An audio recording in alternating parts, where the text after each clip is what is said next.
ಇನ್ನು D K Suresh ಸಹೋದರಿ ಹೆಸರಿನಲ್ಲಿ ಐಶ್ವರ್ಯ ಗೌಡ ಮಾಡಿರ್ತಕ್ಕಂಥ ವಂಚನೆ ಪುರಾಣ ಸದ್ಯಕ್ಕೆ ಮುಗಿಯೋ ಹಾಗೆ ಕಾಣ್ತಾನೆ ಇಲ್ಲ.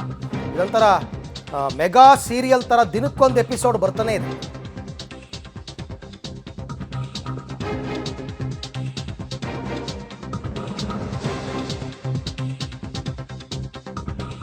ಐಶ್ವರ್ಯ ಗೌಡ ಈಗ ಅವ್ರ ವಿರುದ್ಧ ಮತ್ತೊಂದು FIR ದಾಖಲಾಗಿದೆ. ರಿಯಲ್ ಎಸ್ಟೇಟ್ ಹೆಸರಿನಲ್ಲಿ ಹಣ ಪಡೆದು ಮೋಸ ಮಾಡಿದ್ದಾರೆ ಅಂತಕ್ಕಂಥದ್ದು ಆರೋಪ. RR ನಗರ ಠಾಣೆಯಲ್ಲಿ ಐಶ್ವರ್ಯ ವಿರುದ್ಧ FIR ದಾಖಲಾಗಿದೆ. ಐಶ್ವರ್ಯ ವಿರುದ್ಧ ಡಾಕ್ಟರ್ ದಯಾನಂದ ಲಿಂಗೇಗೌಡ ದೂರು ಕೊಟ್ಟಿದ್ದಾರೆ. ಡಿ ಕೆ ಸುರೇಶ್ ಅವರ ಹೆಸರು ಹೇಳ್ಕೊಂಡು 1 ಕೋಟಿಗೂ ಅಧಿಕ ಹಣವನ್ನು ವಂಚನೆ ಮಾಡಿದ್ದಾರೆ ನನ್ನ ಹತ್ರ. ಐಶ್ವರ್ಯ ಮತ್ತು ಪತಿ ಹರೀಶ್ ಸೇರಿ 7 ಜನರ ವಿರುದ್ಧ ಈಗ ಕೇಸ್ ದಾಖಲಾಗಿದೆಯಂತೆ. ಒಂದೊಂದೇ ದೂರು ದಾಖಲಾಗ್ತಾ ಇದೆ. ಬಟ್ ಕಾಮನ್ ಫ್ಯಾಕ್ಟರ್ ಏನು ಗೊತ್ತಾ, ಈಕೆ ಎಲ್ಲೂ ಲಕ್ಷಗಟ್ಟಲೆ ವಂಚನೆ ಮಾಡೇ ಇಲ್ಲ, ಕೋಟಿಗಟ್ಟಲೆ. ಐನಾತಿ ಐಶ್ವರ್ಯ ಗೌಡ ವಂಚನೆ ಪ್ರಕರಣದಲ್ಲಿ ಈಗ ಮತ್ತೊಬ್ಬ ಶಾಸಕ ಅಂತೆ. ಪೊಲೀಸರ ತನಿಖೆ ವೇಳೆ ಮಹತ್ವದ ವಿಚಾರಗಳು ಬೆಳಕಿಗೆ ಬರ್ತಾ ಇದೆ. ಶಾಸಕ ವಿನಯ್ ಕುಲಕರ್ಣಿಯ ಜೊತೆ ಮತ್ತೊಬ್ಬ ಶಾಸಕ ಭಾಗಿ. ಈ ಪ್ರಕರಣದಲ್ಲಿ JDS ಶಾಸಕರೊಬ್ಬರಿದ್ದಾರಂತೆ. JDS ಶಾಸಕ ಐಶ್ವರ್ಯ ಜೊತೆ ವ್ಯಾವಹಾರಿಕ ಸಂಬಂಧವನ್ನು ಹೊಂದಿರೋದು ಬೆಳಕಿಗೆ ಬಂದಿದೆ. ಶಾಸಕರ ವ್ಯವಹಾರಗಳ ಮಾಹಿತಿಯನ್ನು ಈಗ ಕಲೆ ಹಾಕ್ತಾ ಇದ್ದಾರೆ ಪೊಲೀಸರು. ನೋಡಿ, ಐಶ್ವರ್ಯ ಗೌಡ ಜೊತೆಯಲ್ಲಿ ವಿನಯ್ ಕುಲಕರ್ಣಿ ಹೆಸರು ಕೇಳಿಬಂದಿತ್ತು. ಆಕೆ ಐಶ್ವರ್ಯ ಗೌಡ ವಿನಯ್ ಕುಲಕರ್ಣಿಗೆ ಒಂದು ಬೆನ್ಸ್ ಕಾರನ್ನೇ ಗಿಫ್ಟಾಗಿ ಕೊಟ್ಟಿದ್ರು. ಸುಮ್ಮನೆ ಯಾರಾದರೂ ಆ ಬೆನ್ಸ್ ಕಾರ್ನ ಗಿಫ್ಟ್ ಕೊಡ್ತಾರಾ? ವ್ಯವಹಾರ ಇಲ್ಲ ಅಂತಂದರೆ. ಅದೇ ರೀತಿ ಈಗ ಇನ್ನೊಬ್ಬ ಶಾಸಕರು ಕೂಡ ತಗ್ಲಾಕೋತಾ ಇದ್ದಾರೆ. ಈ ಬಗ್ಗೆ ಮತ್ತಷ್ಟು ಮಾಹಿತಿ ನನ್ನ ಕೊಲೀಗ್ ಉಮೇಶ್ ಅವರಿಂದ ಪಡೆಯೋಣ. ಉಮೇಶ್, ಐಶ್ವರ್ಯ ಗೌಡ ಜೊತೆ ವ್ಯಾವಹಾರಿಕ ಸಂಬಂಧ, ಇನ್ನೊಬ್ಬ ಶಾಸಕರ ಹೆಸರು ತಳ್ಕಾಕೋತಾ ಇದೆ, JDS ಶಾಸಕ ಅಂತ. ಏನು ವ್ಯವಹಾರ? ಈ ಪ್ರಕರಣ ಬೆಳಕಿಗೆ ಬಂದಿದ್ದಾದರೂ ಹೇಗೆ ಅಂತ? ಅರವಿಂದ್, ಐಶ್ವರ್ಯ ಗೌಡ ವಂಚನೆ ಪ್ರಕರಣದ ತನಿಖೆ ನಡೆಸ್ತಿರುವಂಥ ಪೊಲೀಸರಿಗೆ ಒಂದು ಡೈರಿ ಪತ್ತೆಯಾಗಿತ್ತು. ಆ ಡೈರಿಯಲ್ಲಿ ಐಶ್ವರ್ಯ ಗೌಡ ಯಾರೊಂದಿಗೆಲ್ಲ ವ್ಯವಹಾರ ಮಾಡಿದ್ದಾರೆ ಎಲ್ಲರ ಹೆಸರುಗಳನ್ನು ಕೂಡ ಮೆನ್ಷನ್ ಮಾಡಿದ್ದಾರೆ.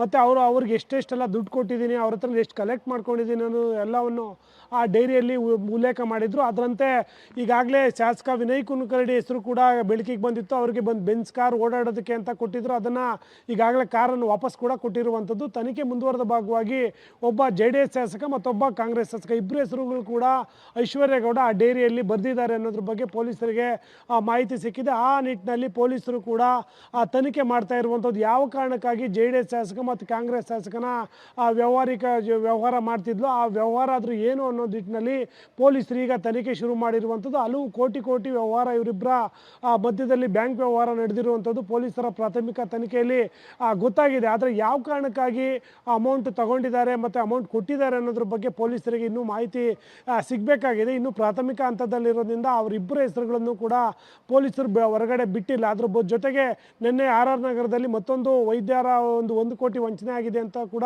4ನೇ FIR ದಾಖಲಾಗಿರುವಂಥದ್ದು. ಅದರ ತನಿಖೆ ಕೂಡ ನಡೀತಾ ಇರುವಂಥದ್ದು. ಒಟ್ಟಾರೆ ಪೊಲೀಸರು ಇಲ್ಲಿವರೆಗೂ ತನಿಖೆ ಮಾಡಿದ್ರಲ್ಲಿ ಬರೋಬ್ಬರಿ 100 ಕೋಟಿಯಷ್ಟು ವ್ಯವಹಾರ ಮಾಡಿರುವಂಥದ್ದು ಪೊಲೀಸರಿಗೆ ಗೊತ್ತಾಗಿದೆ. ಅದ್ರ ಜೊತೆಗೆ ರಾಜಕಾರಣಿಗಳಾಗಿರ್ಬೋದು, ಸರ್ಕಾರಿ ಅಧಿಕಾರಿಗಳದು ಆಗಿರ್ಬೋದು, ಕೆಲವೊಂದು IPS ಅಧಿಕಾರಿಗಳು ಕೂಡ ಈಕೆ ಸಂಪರ್ಕದಲ್ಲಿದ್ದಾರೆ.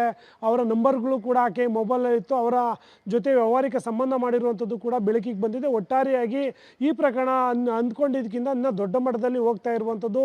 ಈಗೇನು ಇಬ್ಬರು ಶಾಸಕರ ಹೆಸರುಗಳೇನು ಡೈರಿಯಲ್ಲಿ ಬರ್ಕೊಂಡಿದ್ದಾರೆ, ಅವರ ಬಗ್ಗೆ ಪ್ರಾಥಮಿಕವಾಗಿ ಅಷ್ಟೇ ಮಾಹಿತಿಗಳು ಕಲೆ ಹಾಕಿರುವಂಥದ್ದು. ತನಿಖೆ ಮುಂದುವರಿಸಿದ ನಂತರದಲ್ಲಿ ಅವರ ನಡುವೆ ನಡೆದಿರುವಂಥ ವ್ಯವಹಾರ ಏನು, ಎಷ್ಟು ಅಮೌಂಟ್ ಕೊಟ್ಟಿದ್ರು ಅನ್ನೋದ್ರ ಬಗ್ಗೆ ಸ್ಪಷ್ಟನೆ ಸಿಗಬೇಕಾಗಿದೆ. ರೈಟ್, ಥ್ಯಾಂಕ್ ಯು ಉಮೇಶ್ ತಮ್ಮ ಎಲ್ಲ ಮಾಹಿತಿಗಾಗಿ. ಸೊ ಒಂದೊಂದೇ ದೂರು ದಾಖಲಾಗ್ತಾ ಇದ್ದಂಗೆ ಈಕೆ ಮಾಡಿರ್ತಕ್ಕಂಥ ವಂಚನೆಗಳು ಗೊತ್ತಾಗ್ತಾ ಇದೆ.